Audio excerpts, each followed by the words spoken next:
Bonjour à tous. Alors je vais essayer d'être aussi clair que Christian.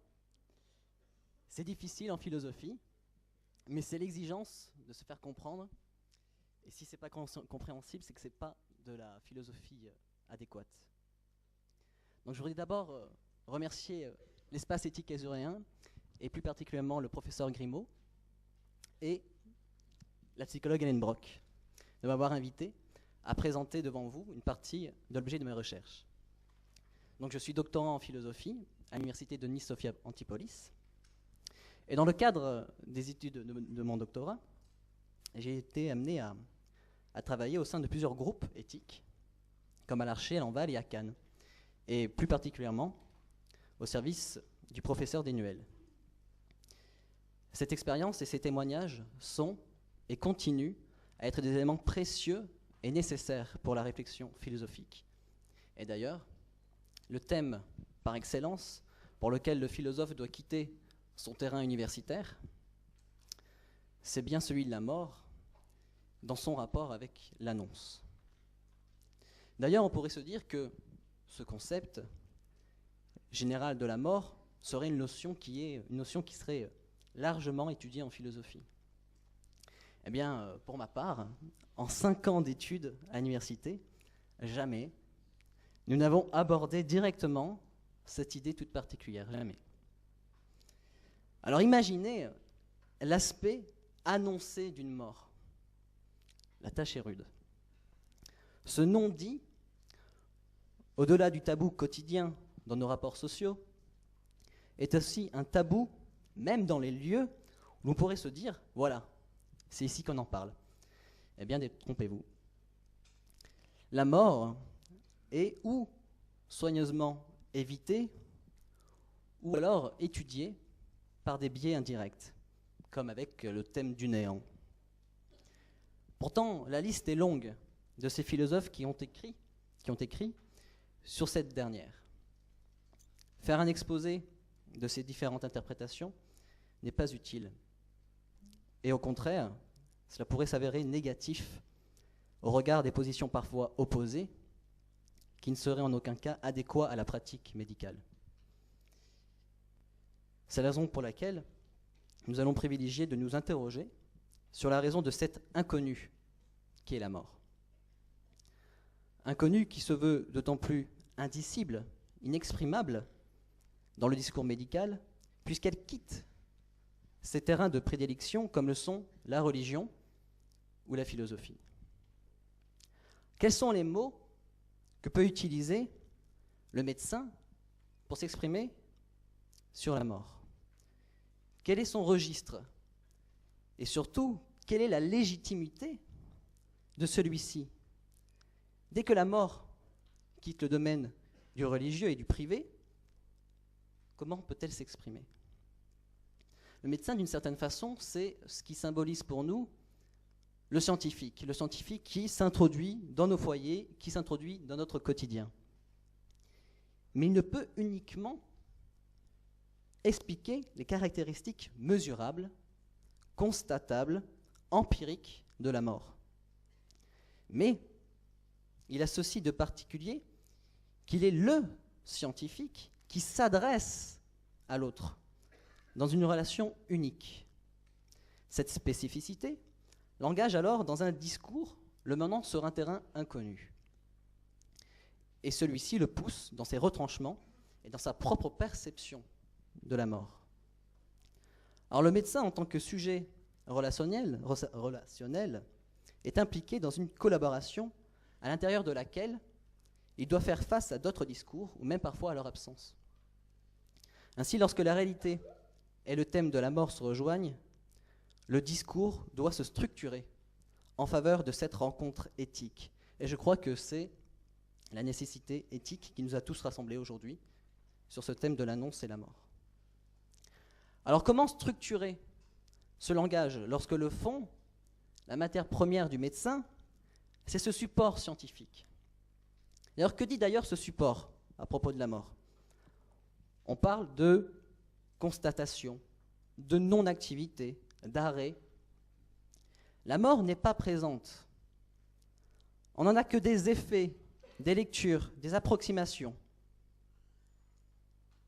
Pour illustrer à quel point la mort n'est pas présente, il y a un directeur de l'hôpital de Georges Pompidou, avant la construction de cet hôpital, qui avait confié au professeur Didier Sicard, ancien président du Comité consultatif national d'éthique, il lui a dit que dans cet hôpital, il n'y aura pas de mort. La mort, l'échec suprême, ou alors comme disait ce dernier, la négation de la médecine, est tellement problématique qu'elle ne peut pas être pensée. Elle est l'impensable même. L'hôpital, pourtant, c'est le lieu où une personne sur 2 meurt. Ce chiffre, ce tabou de la mort, ce n'est pas le philosophe qui vous l'amène. Dans un rapport daté de 2009, intitulé « La mort à l'hôpital », établi par le docteur Françoise Lalande et Olivier Weber, nous pouvons y lire. La mort reste un tabou, et son évocation met mal à l'aise, à l'exception des réanimateurs ou des responsables de soins palliatifs qui la fréquentent tous les jours et se sont forgés des comportements adaptés. Le personnel hospitalier, et notamment médical, la vit comme un échec. Il souhaite rarement s'appesantir ou communiquer sur le sujet. Il y a un philosophe qui fait écho, en quelque sorte, à ce non-dit, et qui fait volontairement de la mort un sujet sans intérêt, voire même à abandonner. Ce philosophe, c'est Épicure. Pour comprendre ce qu'il a dit sur la mort, il faut d'abord saisir, avant tout, que c'est un philosophe matérialiste. Selon lui, il n'y a pas d'autre substance, je vais faire simple, ne vous inquiétez pas, il n'y a pas d'autre substance dans la nature que la matière. Ainsi, tout doit se rapporter à celle-ci, et ce qui semble immatériel est en fait une illusion. C'est la raison pour laquelle la sensation a un rôle primordial. Dans cette perspective, l'âme existe, mais elle n'a d'existence que matérielle. Ainsi, lorsque le corps meurt, elle se désagrège en même temps que le corps. Sachant cela, je cite Épicure, « Ce qui est dissous ne sent pas, et ce qui ne sent pas n'est rien par rapport à nous. » Et donc, ainsi, la mort serait cet évanouissement total. Elle est ainsi privation des sens, et puisque notre vie n'est constituée que de cette matière qui sent, alors la mort n'est rien, puisque rien n'est là pour sentir. Donc pas de souffrance, pas d'inquiétude, pas de nécessité de s'appesantir sur la maladie qu'est la peur de la mort. Ainsi, il faut chasser la mort de nos souffrances, de l'esprit, et se concentrer sur ce que nous ressentons. Alors cet argument, bien que simple mais très convaincant, au sens où l'état de néant n'existant pas, on n'est pas état de néant, ça n'a pas de sens. Sa peur est donc absurde, au sens où on n'est pas là. Toutefois, le fait que nous ne devons pas craindre cet état ne suffit pas à redouter la mort, parce qu'elle coupe et réduit et stoppe à jamais le fil de la vie, en tant que jouissance de divers éléments.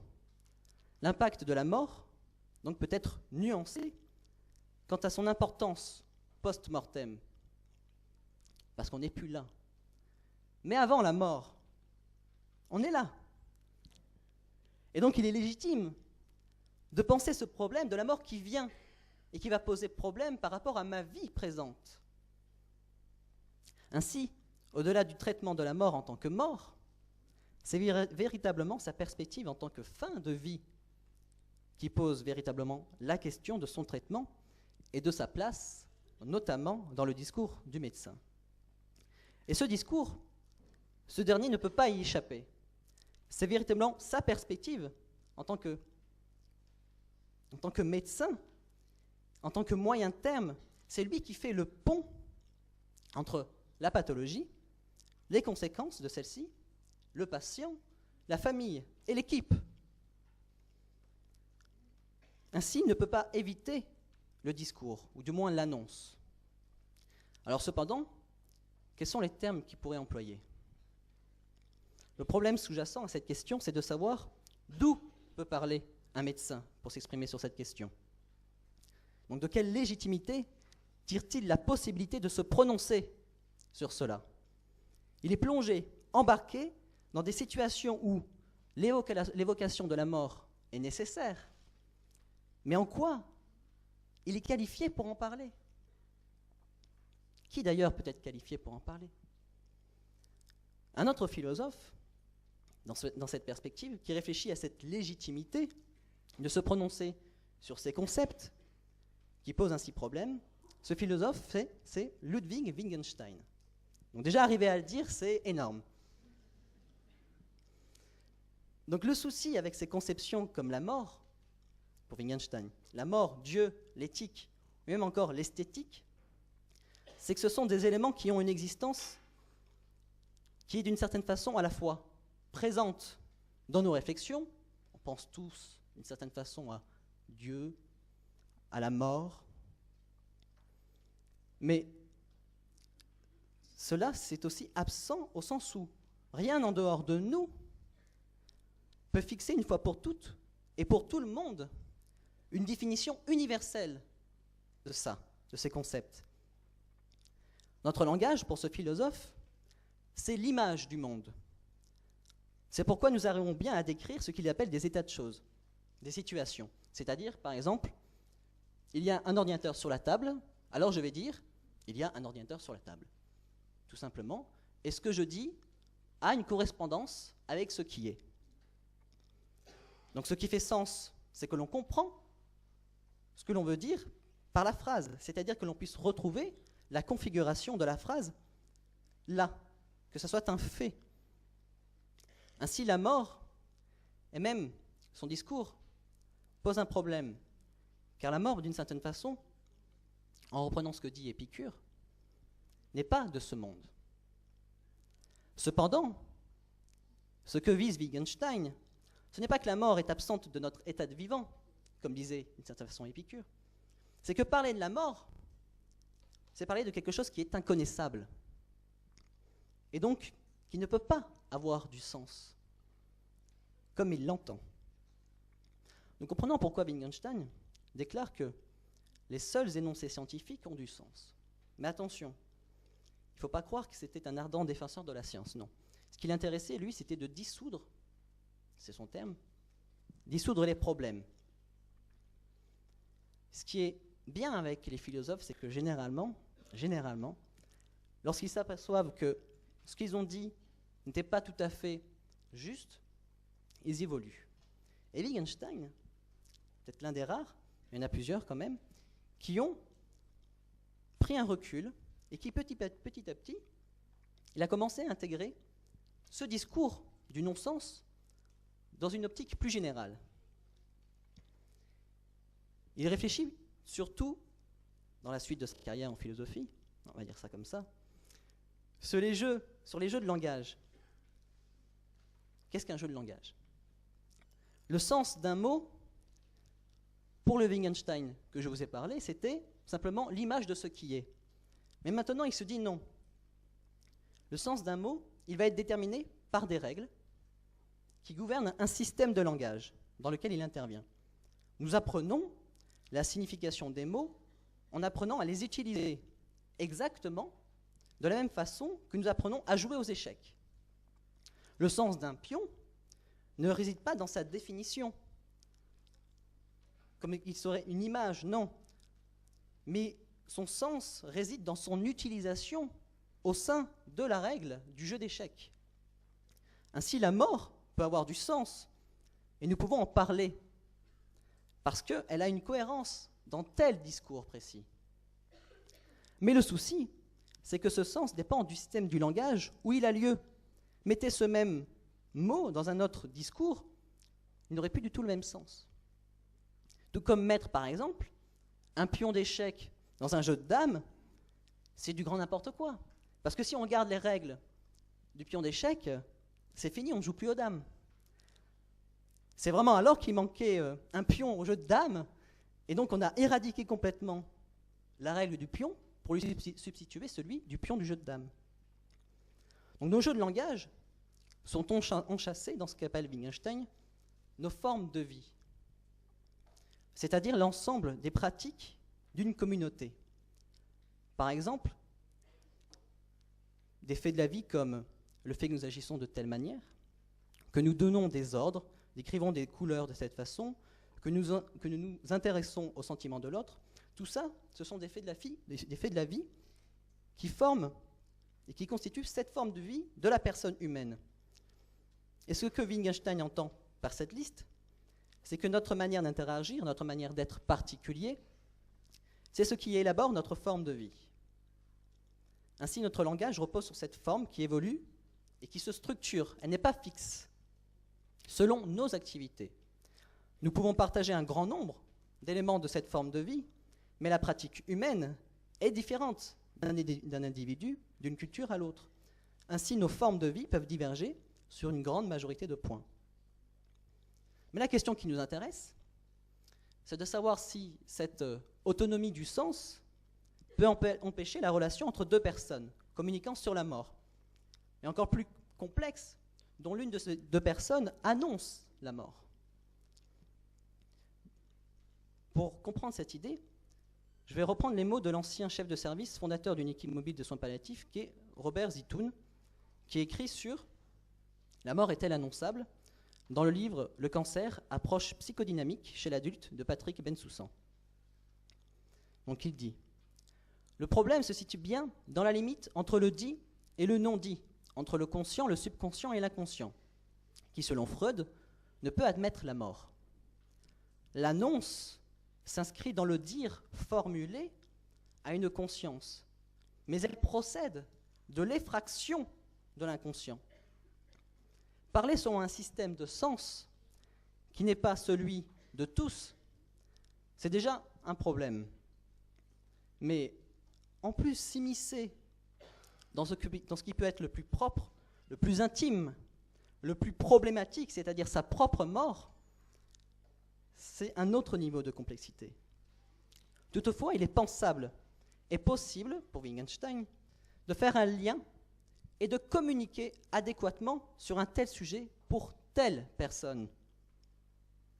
Pour cela, il faut respecter la forme de vie de la personne avec qui nous parlons.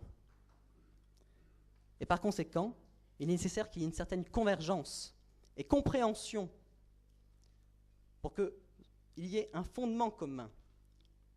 Et ce fondement commun, il repose sur ce qu'il y a de plus primordial dans la forme de vie humaine. Cela, c'est les émotions, les besoins, les perceptions, les capacités. Et il y a aussi, pour comprendre la forme de vie, il faut comprendre l'évolution, la vie de la personne et son contexte social. Ce qui semble pouvoir destituer ce caractère intouchable et inconnu de la mort, c'est la connaissance de la vie. Et en particulier, pour notre sujet, de la vie de la personne pour laquelle nous nous adressons. La mort, pour Wittgenstein, ça n'a rien à voir avec quelque chose qui serait absolu. La mort, elle n'a de sens que dans un rapport avec une personne en particulier. Si on commence à dévier de cette personne, de ce cas, de cette particularité, on commence à ne pas être adapté. Et on ne parle plus de la mort. Puisque la mort, c'est la mort d'une personne. Alors le problème actuel, c'est que la mort n'est plus le phénomène de fin de vie, mais c'est un événement inattendu, qui n'a d'existence que médicalisée. Ainsi, lorsque quelqu'un décède autour de nous, la première question qui surgit, indépendamment de son âge, c'est la cause de son décès. Pourquoi est-ce qu'il est mort ? La mort devient surnaturelle et ne s'inscrit même plus comme ce qui nous attend tous nécessairement. Elle est l'inattendu et surgit seulement et uniquement par une cause, la pathologie, cet accident qui devient accident médical. Et on comprend pourquoi on peut penser que le médecin pense une culpabilité, puisque la mort devenant un accident médical, ce n'est plus un problème des humains, c'est le problème de la médecine. Mais comme nous commençons à le comprendre, Ce qui peut faire sens pour la mort et son annonce, ce n'est pas cet abandon de sa signification, cet accident comme une césure à la vie. C'est contre cet inconnu qu'il faut au contraire se battre pour la connaissance du vivant, de sa compréhension, de sa forme de vie, pour saisir au mieux sa dignité et amener au mieux l'annonce de la mort. Mais pour saisir plus précisément cette continuité, de la connaissance de la forme de vie jusqu'à l'annonce de la mort, je vais vous parler, ça sera le dernier, du philosophe Paul Ricoeur. Et notamment de ce qu'il dit sur l'identité narrative, qui peut être assez éclairant pour notre sujet. L'homme, pour Paul Ricoeur, c'est cet être qui est à la fois faillible et capable. Ces deux polarités laissent entrevoir un espace fondamental où le sujet peut constituer son identité et sa vie et son histoire. Entre ces deux extrêmes, l'homme se façonne et constitue sa pratique. L'acte ou le non-acte délimite ainsi sa ligne de conduite et son identité, mais une identité qui évolue. Par le biais de ses capacités, s'incarne alors cette élaboration de son identité. Autrement dit, lorsqu'un nouvel acte est accompli, une nouvelle caractéristique, un nouveau paragraphe s'ajoute dans la construction de notre personne. Dans cette conception, Ricoeur répond, selon lui, à cette énigme de l'identité, cette cohérence du personnage issue de cette identité narrative qui s'enchevêtre au monde, à nos actes et aux autres, pour être la plus fidèle possible, tout en évoluant. Afin de comprendre la force de son concept d'identité narrative, il faut comprendre l'engagement qui lui est lié et ce qui est tributaire de sa conception de l'éthique, selon Paul Ricoeur. La forme de cette éthique qu'il met en avant, c'est ce qu'il appelle la sagesse pratique. Cette dernière est d'autant plus importante que c'est la plus adéquate dans le cadre du soin, c'est-à-dire au cours, je cite, de ces situations de détresse où le choix n'est pas entre le bon et le mauvais, mais entre le mauvais et le pire. Le point crucial de cette éthique, c'est son intégration du caractère particulier des situations humaines. Elle vise l'engagement dans le quotidien par le recours de la norme à la visée éthique, lorsque la norme conduit à des impasses pratiques. La pratique, le quotidien de la démarche éthique, dans ce cadre, se résume souvent au choix à prendre face à des contextes très complexes. Ces choix suivent la perspective de la norme, mais doivent répondre à la nécessité du cas. C'est ainsi que l'éthique s'actualise. La mort digne, pour Ricoeur, ce n'est pas la manifestation du déjà mort. Plus précisément, l'attitude de celui qui accompagne la personne en fin de vie ne doit pas être celle, je cite, d'une sorte d'un abandon compatissant. Cela, ce n'est pas une posture digne de celui qui est au chevet de cette personne. Parce que celui qui soutient, accompagne, partage la vie jusqu'au bout, représente l'homme capable. Plus spécifiquement, c'est reconnaître la personne en fin de vie, non plus en tant que simple patient passif, mais en tant qu'être humain, capable et digne, qui jusqu'au bout est une personne vivante et une personne qui est surtout fidèle et cohérente face à son histoire, vivant jusqu'à la mort, dit Ricoeur. Celui qui accompagne la personne en fin de vie n'est pas là pour l'assister, comme le seraient, d'une certaine façon, les femmes pleurantes lors des processions funéraires, ou même parfois durant la fin de vie de la personne. Tout au contraire, celui qui accompagne est là, non pour être avec le mourant, mais pour être avec telle personne qui vit encore et qui n'est pas déjà aliénée par un état qui serait sa non-mort, sa présente mort, le déjà mort. Non. Et c'est ainsi que doit se comporter le médecin, être cet homme capable qui annonce avec la compréhension nécessaire de la personne qui annonce la mort. Cette annonce doit être à la mesure de la personne qui la reçoit. Une annonce certes d'expert, mais une annonce pour telle personne en particulier. Cela sous-entend que le médecin, d'une certaine façon, soit lui-même dans une disposition préalable qui favoriserait et rendrait possible cette relation. Par exemple, le simple fait d'utiliser un vocable qui n'est pas compréhensible fait que cette communication, ce pont entre les différents jeux de langage, entre les différentes personnes, n'est pas franchi. Le médecin et son annonce, je le répète, doivent être à la mesure de l'autre. Je vous remercie.